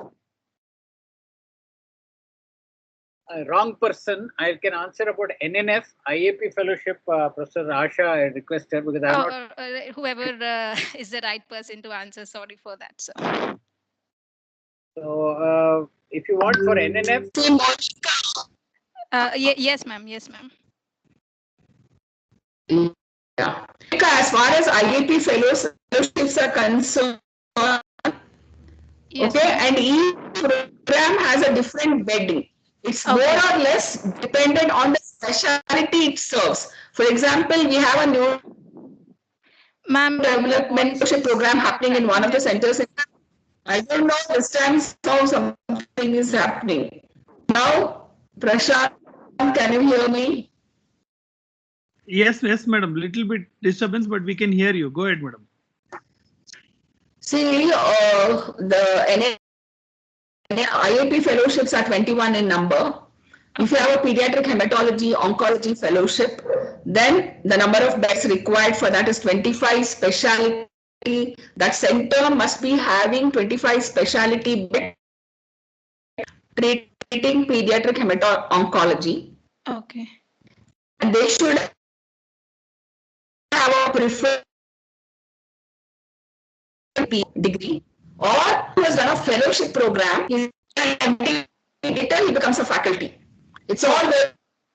When I spoke to Dr. Pevish Gupta, he said that will be his major agenda as the president at IAP 2021, because he said, Dr. Asha, you're opening many Pandora's boxes. I said, no, sir, it is Dr. Prashant Gowda and Benkappa have given me this topic. So I'm finding it all lopsided on the website. So I'm really noting it down, and he said he'll get back to us. And he plans to have all the IAP chapters under one roof. You know, you have the entrance exam on January something, and a second session in July. Dates would be fixed, fees would be fixed, stipend would be fixed. He's looking at uniformity, and that's what all my students told me today. In conclusion, you tell them, madam, because every time you have to look at the website, by then you would have finished that fellowship program, and the exorbitant fees and no stipend to 60,000 stipend. So a lot of issues. These people know this for Prashant and Dinkar. My God, they really touched so many things, and you'll find that things are not appropriate. The only credit I give is to the NNF fellowship, which is very sound, and it's been existent from a long time, getting itself upgraded, you know, like that. So rest of the programs, I'm sorry, are pathetic. Okay. And the other part of my question, am I audible, sir? Yes. How many years after we start an ICU setup or whatsoever, a hospital, can we look for any of the fellowships, be it NNF or IAP or anything? Or like if we're doing well with good numbers, can we do it right, after 2-3 years of establishing the unit? I mean, once we get all the required accreditations. See, the minimum number of years to get a level 2A is 1 year. Okay, 2B is 2 years, and 3, any of the 3 is at least 3 years. Okay. 3B, if you want, then your ELBW outcomes have to be good. This is very clearly let down, because this was the rules of NNF were formatted along with UNICEF, so it's actually internationally applicable. Okay, sir. Okay. So if you want to apply for, say, 2A, just go to the website, download 2A, and in 40 pages they'll tell you what all you need to have. And if you don't meet, don't bother to apply. If you meet it, go ahead and apply. It'll really help you. Okay, sir. Okay, thank you very much.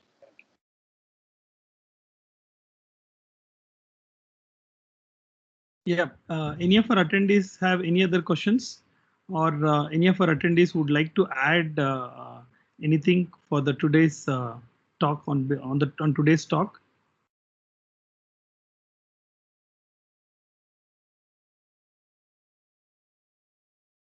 Is Dr. Praveen Venkatgiri around? If he's there, I just wanted to ask him about this mentorship and what has happened. I believe he's doing online mentoring also for some SNCUs in Madhya Pradesh. So just wanted to know what is happening there. Yeah, Dr. Praveen, if you're around, kindly unmute and please share your experience. I'm not seeing him in the list, sir.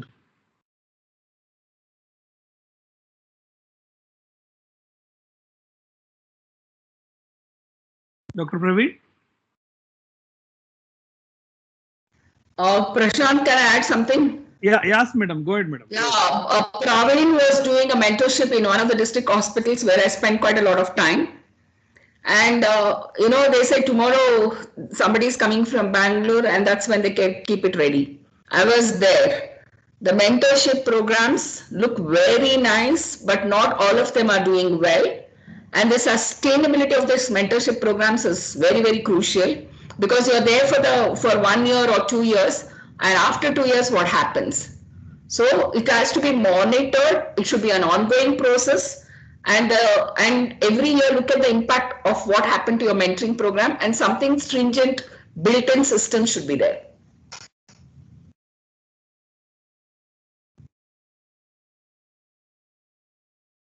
Yes, madam. So we would like to tell our attendees that on the DNB programs also we have a separate session which is planned in the coming weeks. So we'll keep all our DNB related question at that particular time. DNB accreditation is a separate topic which we'll be taking up in the next coming week. So today We are talking on NNF accreditation and its significance, and IAP accreditation and its significance. So if any of our audience, if they have any question, they can unmute themselves and they can ask.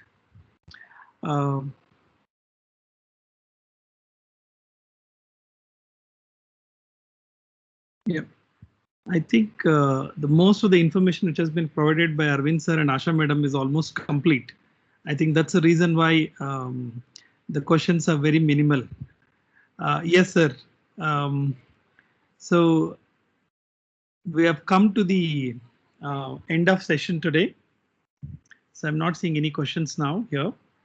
So we would like to thank Arvind sir and Asha madam on behalf of NNF Karnataka chapter for their time and their valuable inputs, and so many things were touched with today's topic, with so many suggestions which has come up, emerged with today's discussion about how to streamline the fellowship programs and how to make it the best program. So the dream of today's thing is the program should be such beautifully streamlined that, you know, not only the neonatologist and pediatrician within India should be standing in queue to attend our program. Even outside India, people should come through NNF and IAP. They should be waiting because we have got so many cases, so much of caseload is there. But unfortunately, we have not seen that. That is something which we can concentrate and add on in improving the quality, so that we invite even other fellows, so that our fellowship programs takes up to the next leap. And educating not only our doctors over here, even across the border as well. So final comment I would like to take from Arvind sir. Arvind sir, would you like to give a final comment? I think the accreditation is the way forward, and please, all of those who are listening, please focus on nursing training. And Sir, one last question which has come up now, sir. Will accreditation help in getting the clearance from insurance? Is there any tie-up from National Neonatal Forum with the, like how NABH accreditation gets insurance approval? Is there anything like that for IAP and NNF accreditation? Not currently. That is the direction we need to work in. Okay, sir. Yes, sir. Yes, sir. Final comment, sir. I would request all the people who are listening that we please focus on nursing training, which I think is integral to getting accreditation as well as improving the quality of work in the unit.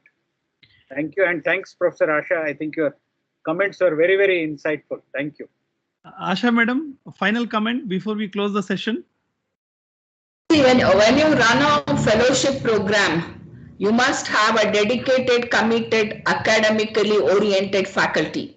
Please do not use the students to run your institutions, build up your clientele, and they are not cheap labor. I'm very firm on this.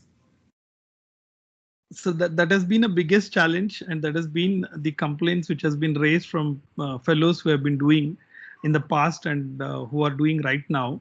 So this is something which we have not been touched after accreditation and after getting the fellowship program. So there should be a stringent board or committee from both NNF and IAP to make sure that the exploitation of the fellow student is minimized, at least, if not eliminated. So anyway, thank you, madam. Can I add one more comment? They become your mouth to mouth, it spreads.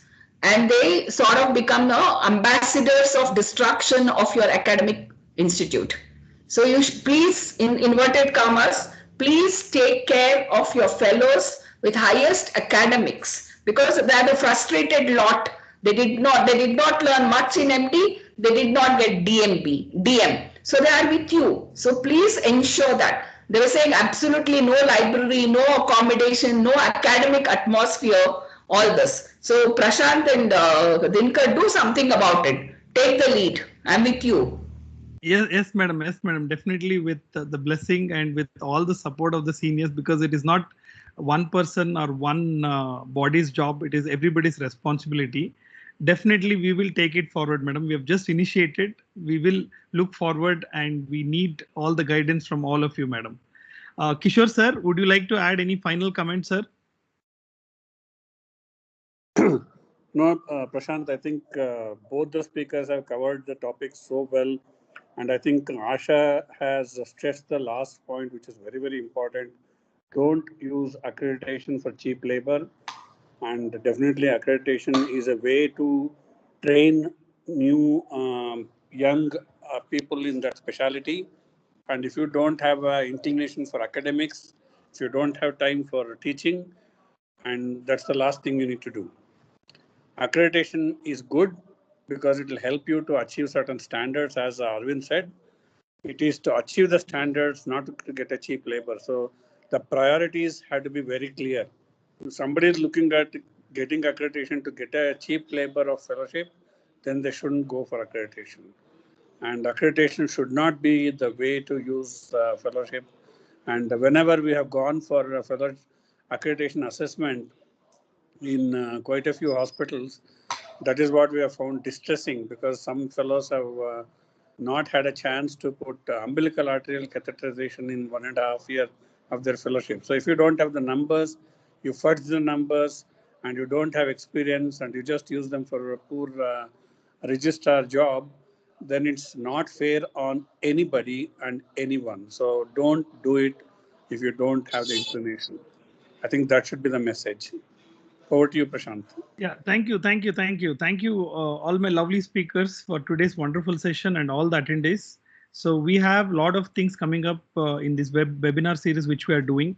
A lot of things will be discussed, like DNB accreditation as well, and there are a lot of other things which and eminent speakers are coming up. So kindly glued to the web series. Once the series is done, then only we'll be uploading in Facebook and YouTube. So we will see you in next coming Sunday.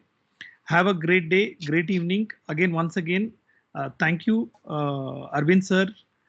Thank you, Asha ma'am. And thank you, our panelists, Sidhu, and all other, and Dr. Prashant from St. John's for sharing your experience. Thank you. Have a great evening. Bye. Thank you. Bye-bye.